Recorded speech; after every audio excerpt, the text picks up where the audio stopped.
This morning, we're going to talk about following the real Jesus. Let us pray.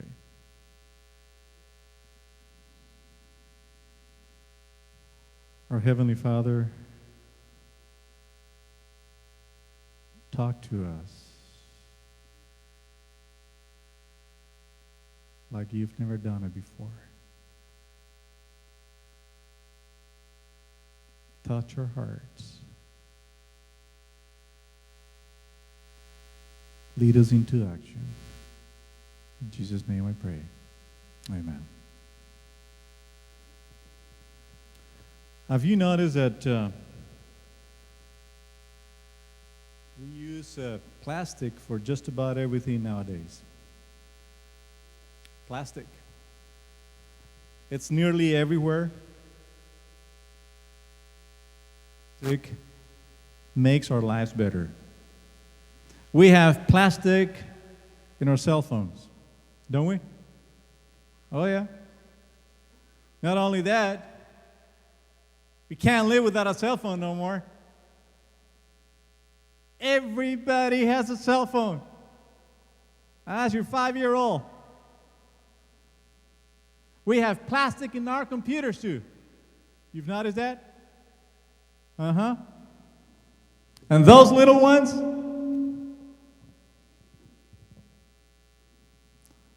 the little ones, okay.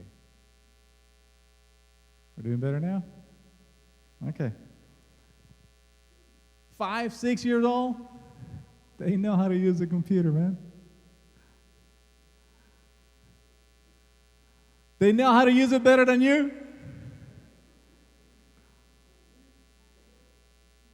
And they have the language.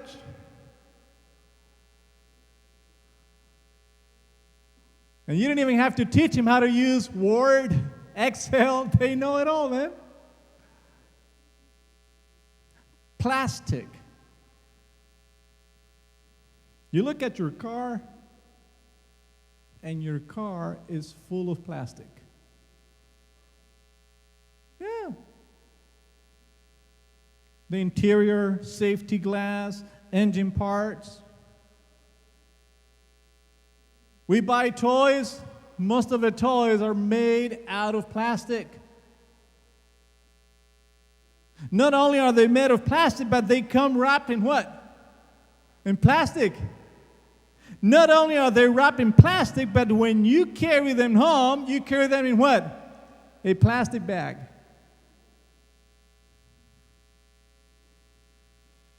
Plastic is big nowadays.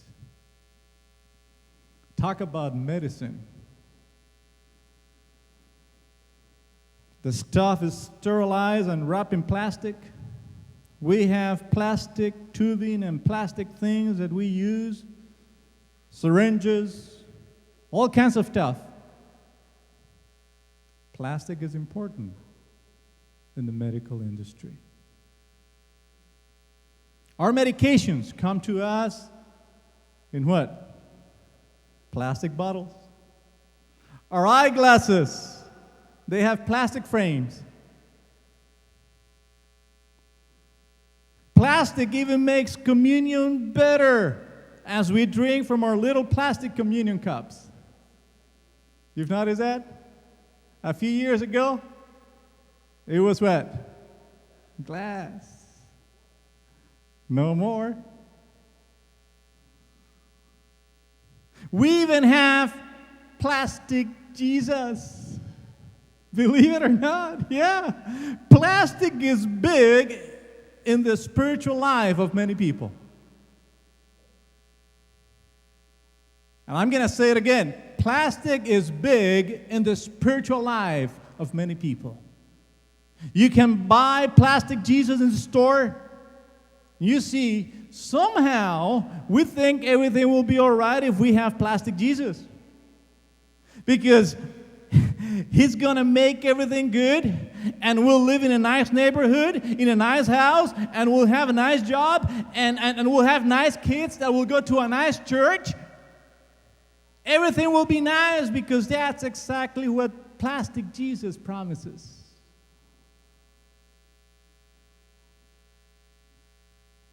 But plastic is also known as being a little bit fake, a little bit unreal. You know what I'm talking about. Plastic is not the real thing.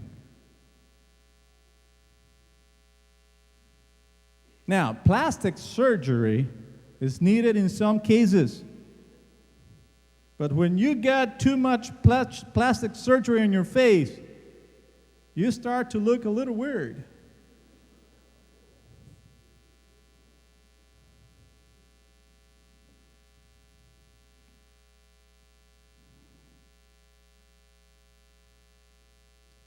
I've noticed something.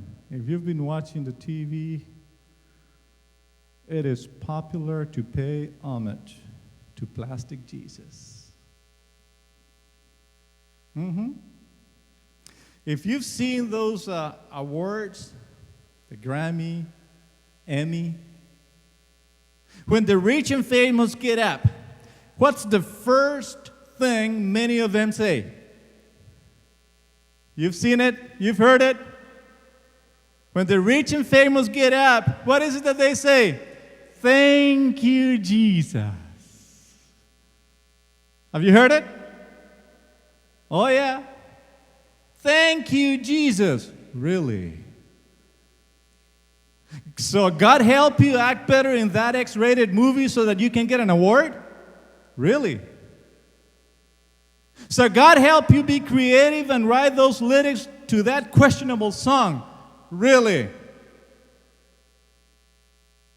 But that's exactly what plastic Jesus offers.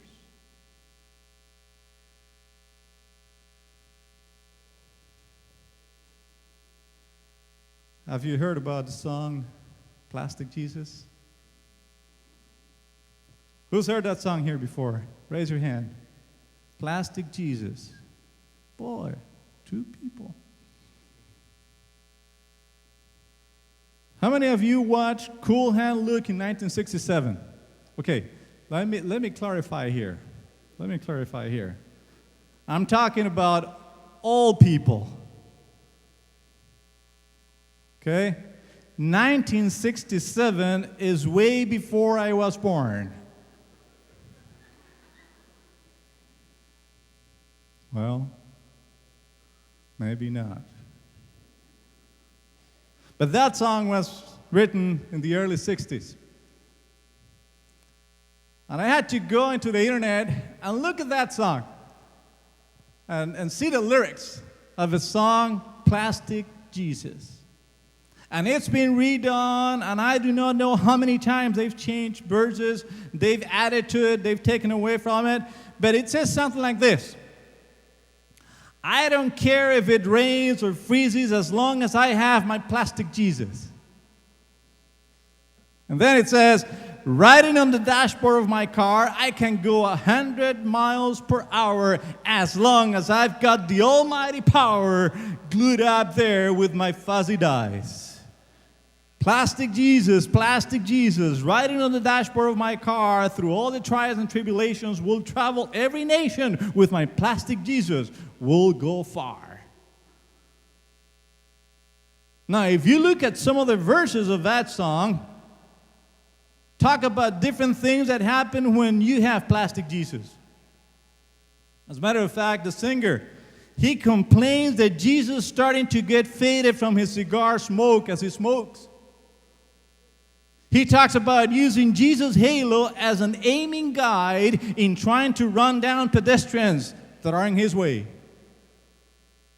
He talks about getting stopped for suspension of drunk driving, but the cops never find the alcohol because it is inside plastic Jesus.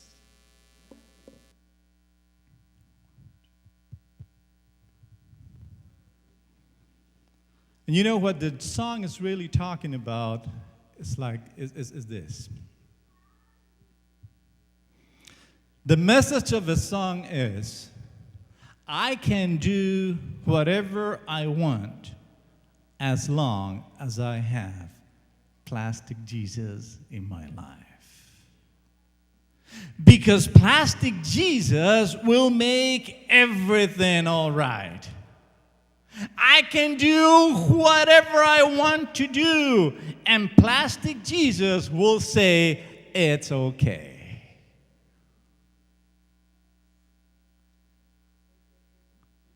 And we can shake our heads and wonder, what is the world coming to with a song like that?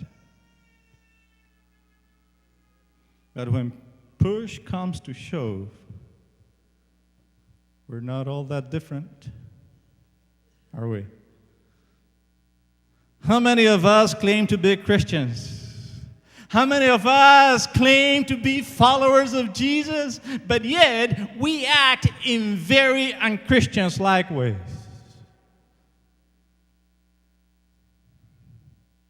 Now, none of us are perfect, but when people notice that your life as a Christian is kind of plastic or fake, I wonder if our spirituality needs a complete realignment.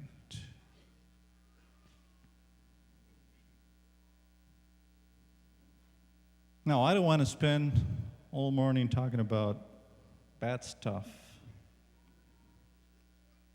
because I hear in the Bible that the gospel is good news. What do we say? Praise God. The gospel is good news. So we're going to talk about good news today. And this is the first good news. Listen to this. If you are following the real Jesus, not the plastic one, but the real Jesus, you will be known as a people of prayer. What do we say? If you're following the real Jesus, you'll be known as a people of prayer. Now, you've heard the prayer before. Matthew chapter 6, verse 9. Now, we're not going to read the whole thing, but I just want to read the first part of it. Matthew chapter 6, verse 9. And it says, "This then is how you should pray. Our Father in heaven," what? "Hallowed be your name." And you probably know the rest of the story. But I want you to pay attention how it all starts. It says, "This then is how you should pray." Now, for some of you theologians, I have not found any particular text in the Bible where Jesus says, this is how you should preach. Have you found that?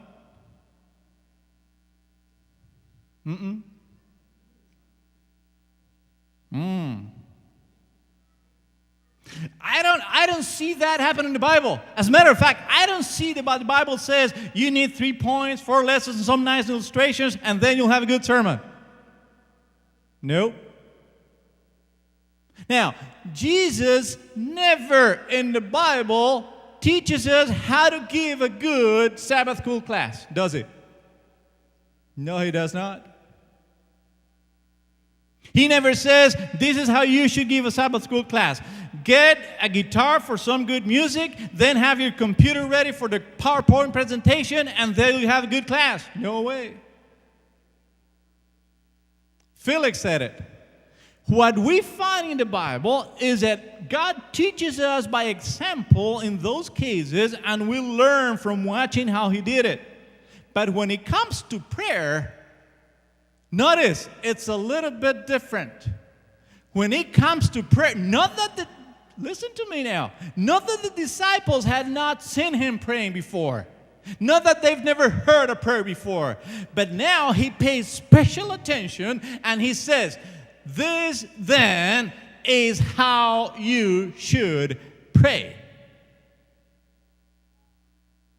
prayer is important.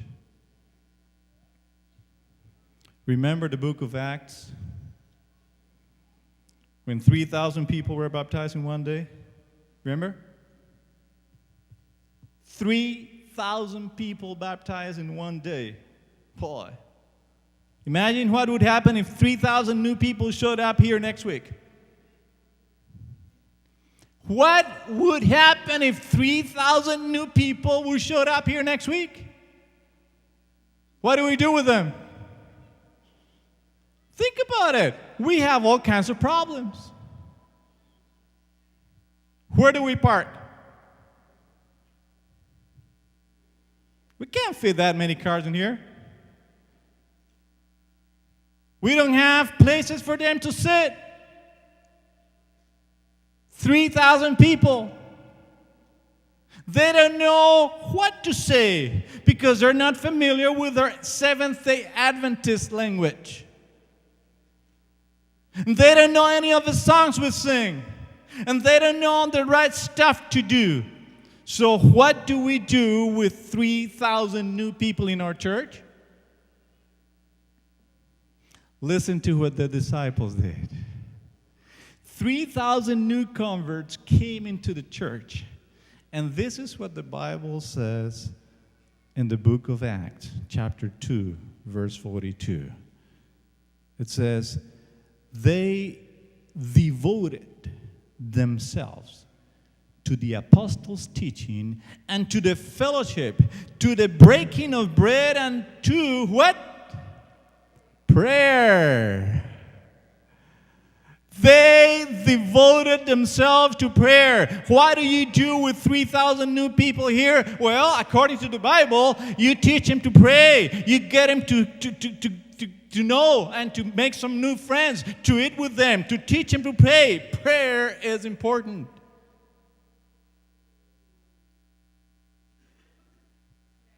It's just that sometimes we pray when we just need it. I heard a story a few years back. The story is told about a family who lived in the backwoods of Mississippi. By the way, you've been in Mississippi before? Just one? I've gone to Mississippi. Well, Pastor Layton, now there's about 5 of us. Yeah, I had a baptism in Mississippi. That's a foreign country, man. Anyways, a family who lived in the backwoods of Mississippi. And this family was what we could call wayward church members. Because they had not been to church in a while. And there were 3 brothers, John, Richard, and William. And when they were out in the woods, one day a large rattlesnake came to one of those boys, bit him, and he was in trouble. So what did the other brothers did? They rushed him back into the house. They called the doctor. The doctor came and worked on him, and he came out of a room where William was, and the doctor said, you know what? I think that if William is going to make it, he not only needs my medical help, but he needs divine help. So the father said, well, we better call the pastor, come and pray for us. So they call the pastor comes running, and the father asked the pastor, please pray for my son. And this is what the pastor prayed. He said something like this: "Oh, wise and righteous Father, we thank you that in your wisdom you have sent this rattlesnake to bite William in order to bring him to his senses. Lord, he has not been in the church house for years, and I doubt that he has been praying for all of these years. So it seems therefore that our combined efforts could not do what this rattlesnake has done.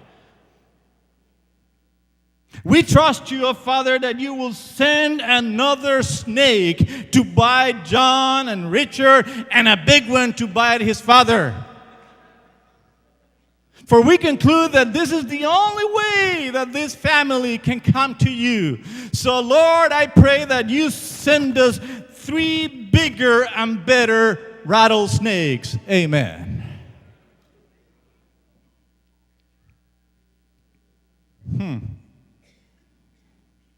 I don't know if that really happened.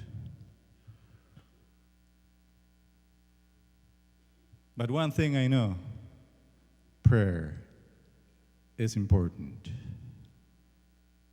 And the Bible tells me that the early church devoted themselves in prayer. Look what Romans chapter 12, verse 12 says. It says, "Be joyful in hope, patient in affliction, faithful in prayer." Faithful in prayer. Prayer is important because prayer is how we talk to Jesus. I guess you can talk to plastic Jesus, but that won't get you nowhere. But when you pray to the real Jesus, when you pray as a Christian, what you're doing is just opening up your heart to Him. Listen to what Ellen G. White says in the book, Steps to Christ, page 93. Prayer is the opening of the heart to God as to a friend. Not that it is necessary in order to make, not that it's necessary in order to make known to God what we are, but in order for us to be able to receive Him. Prayer does not bring God down to us, but brings us up to Him. Prayer. It is so important. So the first good news, when you follow in the real Jesus, you'll be known as people of prayer. Second good news, if you're following the real Jesus, not the plastic one, you'll be known for manifesting God's character of love. Heard that? I'll say it again. If you're following the real Jesus, you'll be known for manifesting God's character of love. And I say amen for that. I'm going to read a few texts here. Proverbs chapter 22, verse 9 says, "A generous man will himself be blessed, for he shares his food with" who? The poor. Now listen to this. Psalms 41, 1, 2, and 3. "Blessed is he who regards for the weak.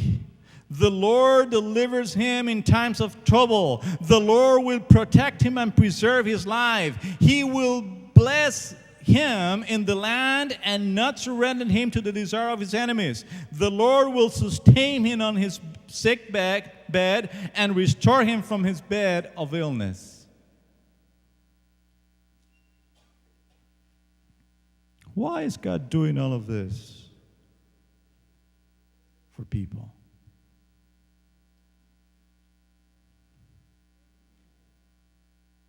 And I'll say, well, because He regards for the weak.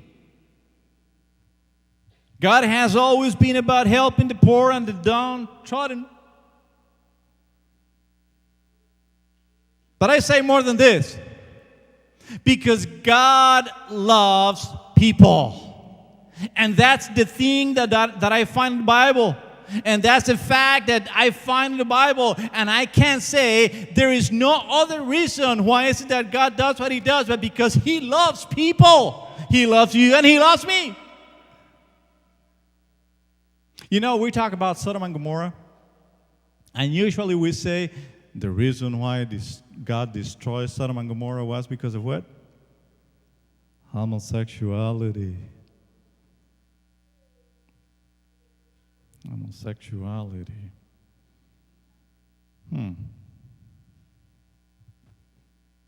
Let's look at what the Bible says.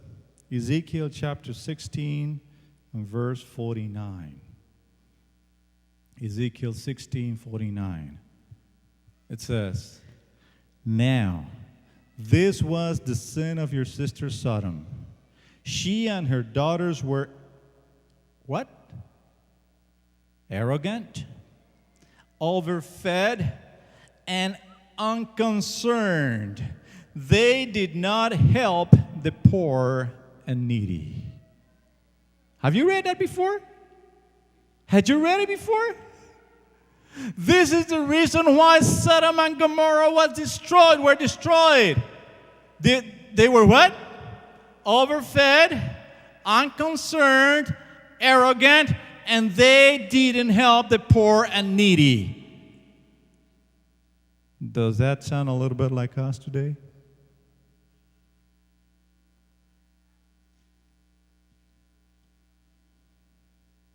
Matthew 25.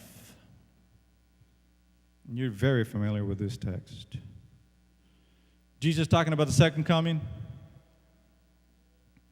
And Jesus is talking about separating the sheep from the goats. And he's talking about separating people. And he says to the one group, "You visited me while I was in prison. You fed me when I was hungry. You gave me a coat when I was cold. And all these things, and you're good, and then you're going to heaven." But then he talks to the other group of people and he says, "You did not visit me in prison. You did not give me a coat. You did not feed me, and condemnation is your reward." Boy, that's a pretty blunt text.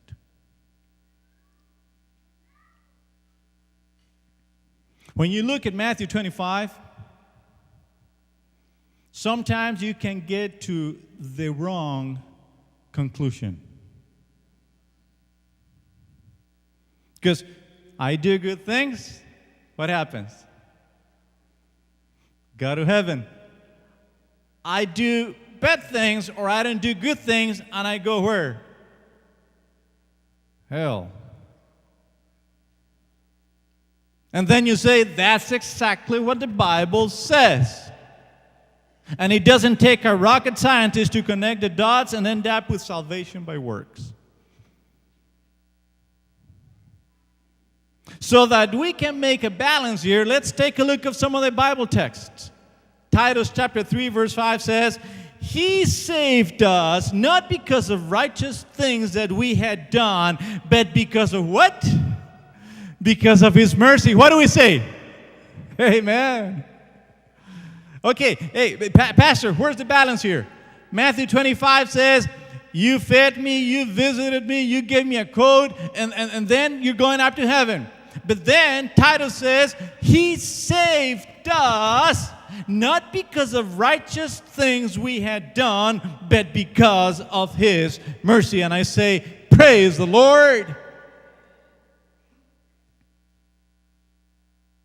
We know the text, Ephesians chapter 2, verses 8 and 9. "It is by grace that you have been saved through faith. And this is not from yourselves. It is a gift from God. Not by works, so that no one can boast." Not by works. So let's try to put things together here. You cannot get to heaven by doing good deeds.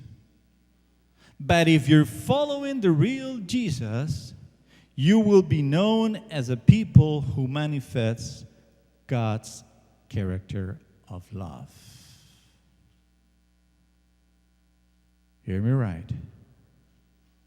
When you follow the real Jesus, you will be known as a people of good deeds, deeds of love, and you will be recognized for that. It is exactly what makes you stand out of the rest. It is exactly what makes you feel that you are the one following the real Jesus.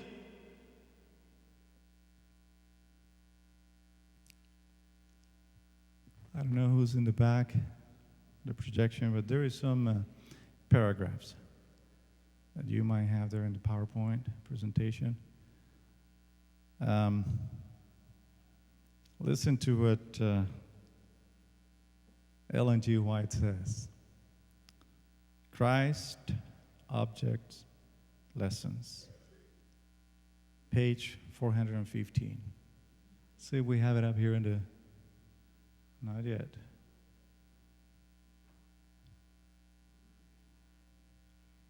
Okay. No. Nope. It's a PowerPoint presentation for Follow the Real Jesus. First slide.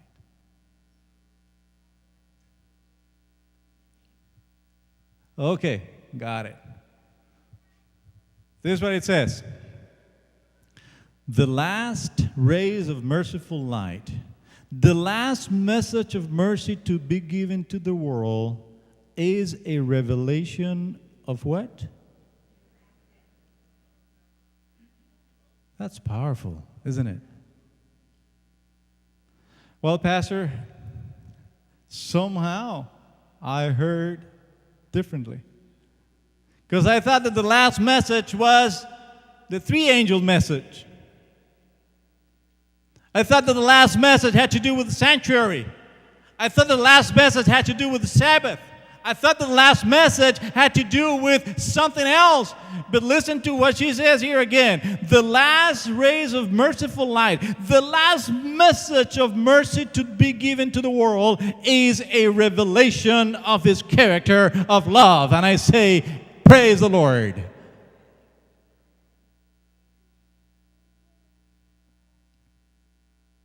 And then, the next one. The children of God are to manifest His glory. In their own life and character, they are to reveal what the grace of God has done for them. You want some more? Let's take a look at the next one here. Page 417, same book. The wants of the soul, only the love of Christ can satisfy. What do you say?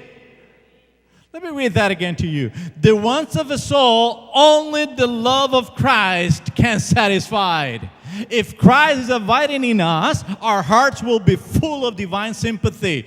The sealed fountains of earnest, Christ-like love will be unsealed. Amen.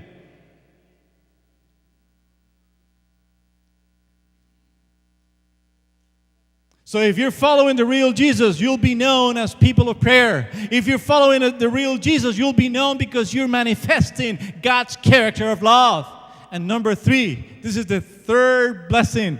This is the third good news that I'm going to share with you today. If you're following the real Jesus, you will be joyful. You heard me right. You will be joyful. The Bible is very clear about this. 1 Thessalonians chapter 5, verse 16 says, be joyful when? Always.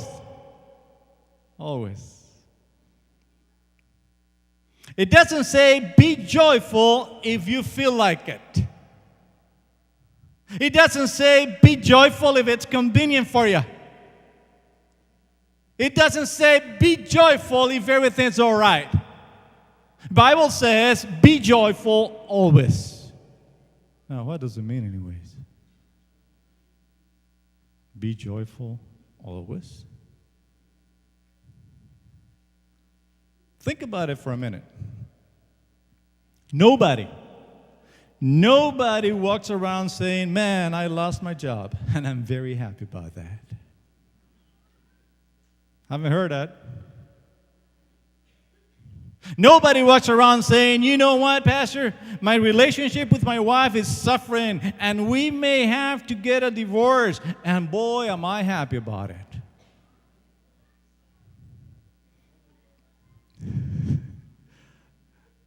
Yeah, Maria's right. Some people may say that.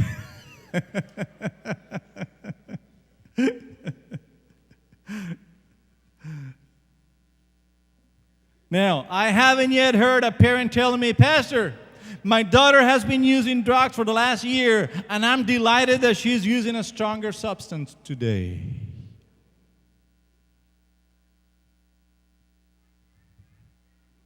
This is what the dictionary says about joy. This is a definition of joy. It's the emotion of great delight or happiness caused by something exceptionally good or satisfying. It also says it is the source of happiness. So the Bible says that we're supposed to be joyful even when things are going bad. Look at David. Look at David.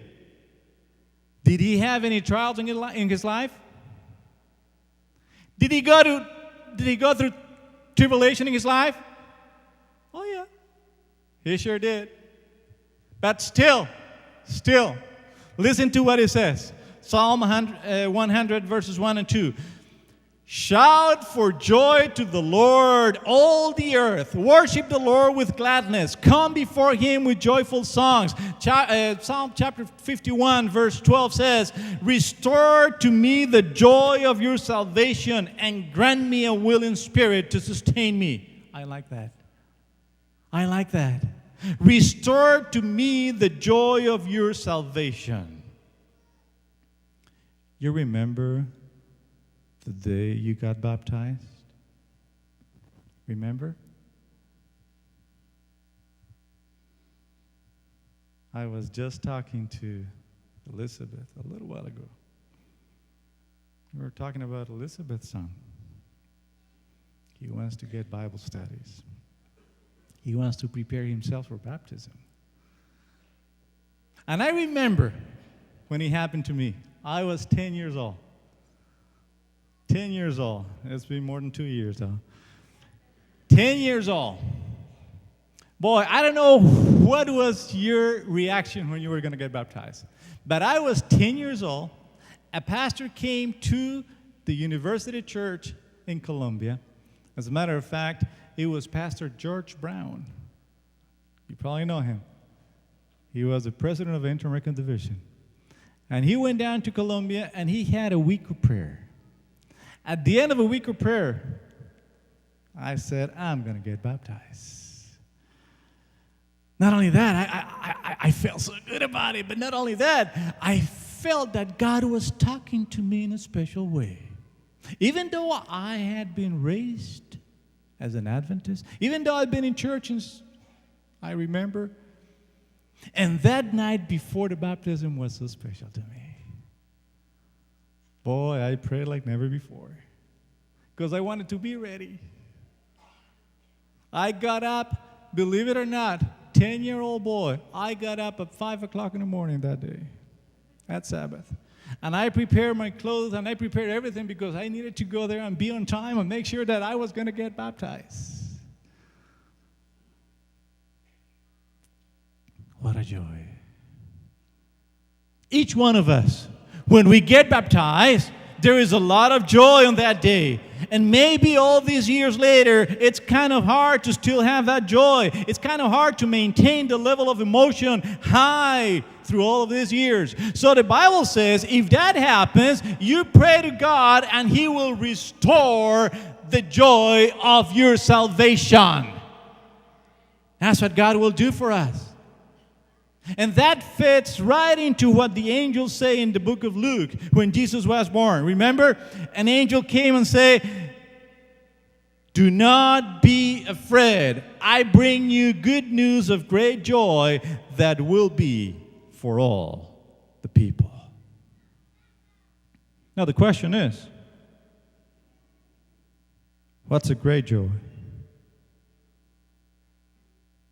What was the great joy that the angels were bringing to the earth? Anybody? What was the great joy? Thank you. Jesus, wasn't it? Yeah, Jesus came. Jesus came. When He came, remember, He lived like us. He died, But then what? He resurrected and he went up to heaven. But just the fact that he came to earth and that he lived like us and then that he resurrected, it gives us a hope. And we call it the blessed hope. We call it the joy of salvation. So the angels came and say, I bring you good news of great joy. Great joy. Yes, great joy, because when you have salvation, when you feel salvation, when you are saved, there is nothing else but joy in your life. Let's take a look at the last paragraph. Same book, Christ Object Lessons. Page 418. There you go. There are many from whom hope has departed. Bring back the sunshine to them. Many have lost their courage. Speak to them words of what?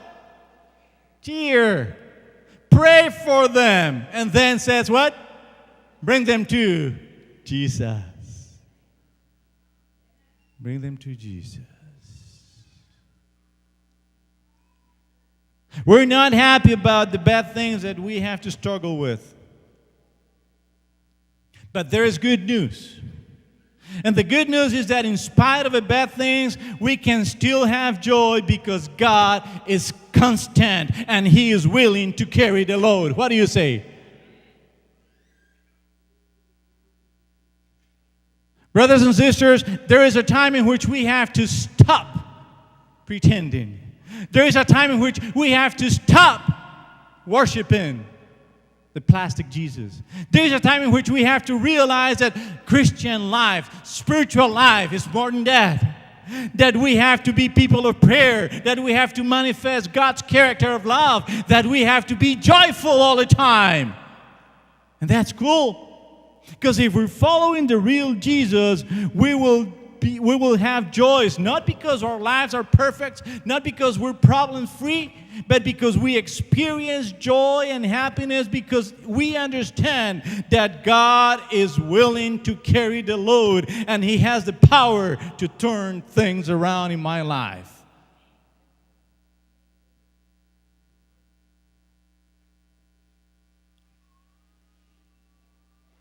You probably thought there was a good reason in your life to follow the plastic Jesus before. But look at it. Pay close attention, and you'll see that the plastic Jesus is fake. It's not real. When we follow Jesus, we pray. When we follow Jesus, we manifest love. When we follow Jesus, we're happy because He has saved us.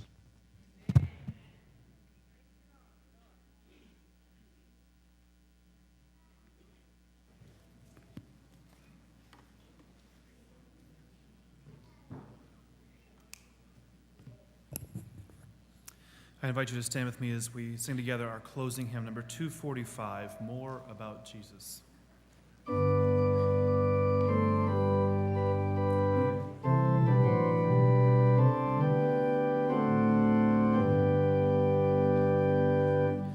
More about Jesus I would know, more of His grace to others show, more of His saving fullness see, more of His love who died for me.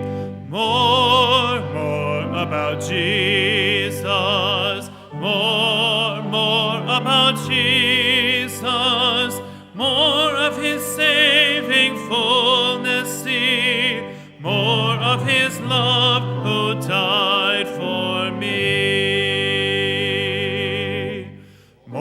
About Jesus, let me learn, more of His holy will discern. Spirit of God, my teacher be, showing the things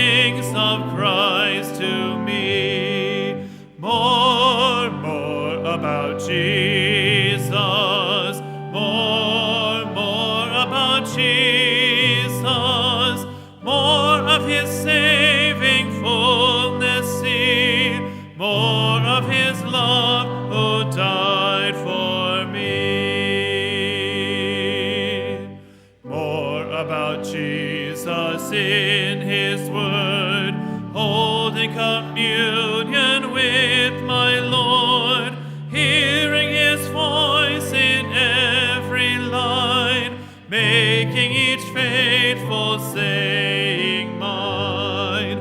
More about Jesus, more about Jesus, more of his saving fullness see, more of his love who died for me. More about Jesus on his throne, riches in glory all his own, more of his kingdom sure increase, more of his coming Prince of Peace. More about Jesus, more about Jesus, more of his saving fullness see, more of his love who died for me.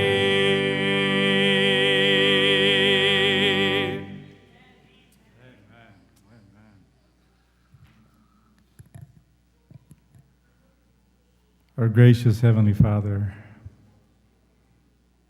we certainly like to know more about you. We want to experience the real Jesus in our lives. We want to experience genuine Christianity. We want to walk with you. We want to talk to you. We want to talk about you. We want to live with you. There is plastic Jesus in the world. There is fake Christianity in the world. We want to learn how to distinguish between the fake and the real. And we want to stick to the real. We want to have the joys of walking with you. Thank you for listening to us today. Thank you for giving us the beautiful promises in your Bible.